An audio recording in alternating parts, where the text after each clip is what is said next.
What's going on, everybody? Josh Engleman here for Stokastic.com, back again with my NBA DFS contenders on FanDuel for Thursday, October 27th.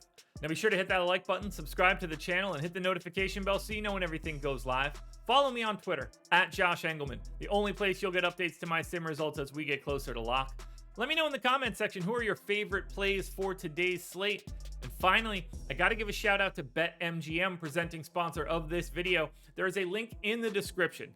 As long as you are in a legal betting state and have not signed up yet at BetMGM, click it, head over, make a deposit, and then put $10 down on any NBA money line. If you do that, you're getting $200 in free bets, as long as somebody makes a 3, which I guarantee is going to happen. It's a complete no-brainer offer for you guys to get $200. Don't pass it up. Click the link for BetMGM. Now we're rounding out the bottom of my top 10 with Keegan Murray, Kyrie Irving, Kyle Lowry, Shai Gilgeous-Alexander, and Norm Powell on the outside looking in. Who will be my favorites? My top 5 plays for today? It's time to find out. First up at number 5, we're going to Montes Sabonis, power forward center eligible, 9K, projected for 44.5. The goal is 55. He's in the optimal lineup 33% of the time. This matchup is ultra high paced, big time total, 34 minutes here for Sabonis, 1.3 fantasy points per minute in this spot, a massive double-double, 19 points and 13 boards. You also get 5 assists and a stock and a half. Like I said, pace up spot. They're 3.5 point dogs against Memphis, so this one should be competitive. 9K and you get the power forward. Like, that's not too shabby for Sabonis here. Big time scoring coming in this late night hammer. I like getting to Sabonis, but I like getting to a lot of this game. This is not going to be a popular FanDuel contenders. Number 4, Ben Simmons. Point guard, power forward eligible, 5,800. Projected for 33. The goal is 39. He's in the optimal lineup 33% of the time. Assuming he's playing on this back-to-back, I got him in for 32 minutes. He's basically a fantasy point per minute guy. 16% usage, 11 points, 8 boards, 6.5 assists, and close to 2 stocks. Now, it is a massive pace down spot against Dallas. The Mavs do not get out to run with Luka Doncic, but this one's a coin flip game. 1.5 point dogs are the Nets. I know it's a pace down spot and it's not great, and I know Ben Simmons has not been great, but the assists, the rebounds, the defensive stats, if he could just get a couple putbacks at some point in time, maybe get out in transition, that'll be big for Ben Simmons in Brooklyn. Ben Simmons is number 4.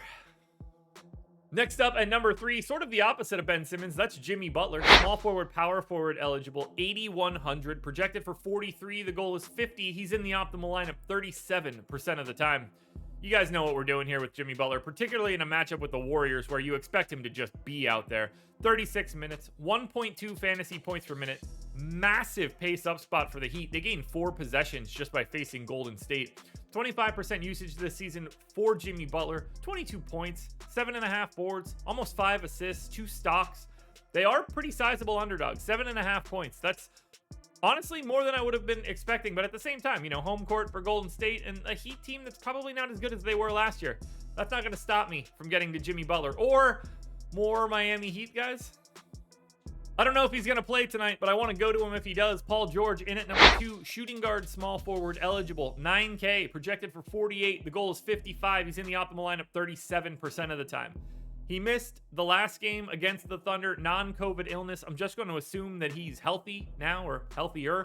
35 minutes for Paul George, 1.37 fantasy points per minute in a matchup against a not very good defense and in a pace up spot. By the way, Paul George, when no Kawhi or no Marcus Morris on the floor, 35% usage rate over the past year and a half, 27 points, 8.5 rebounds, 5 assists, and 2 stocks. If you're paying up, you get great positionality, a solid price, and a Paul George in a revenge narrative, maybe? Was that what we want to call it? Paul George in a spot with no Kawhi Leonard always looks good. Now, before we get to that number 1 contender, one last reminder. Hit that like button, subscribe to the channel, and hit the notification bell so you know when everything goes live. Then follow me on Twitter @Josh Engleman. Let me know in the comment section who your favorite plays are. Then please go sign up at BetMGM using the link in the description. All right, I get it. No one's going to like this. Number 1, Bam Adebayo. He's power forward center eligible, 7K. I got him projected for about 40 fantasy points. The goal is 45. He's in the optimal lineup 40% of the time. It has not been great so far this season for Bam.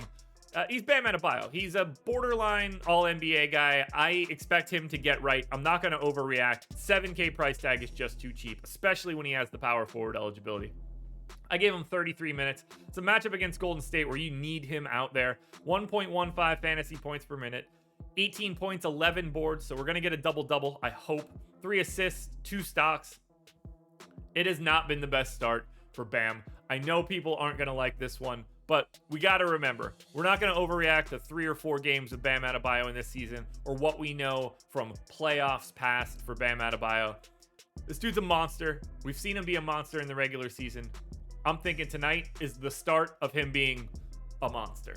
I really wish I didn't do that, but I'm leaving it in.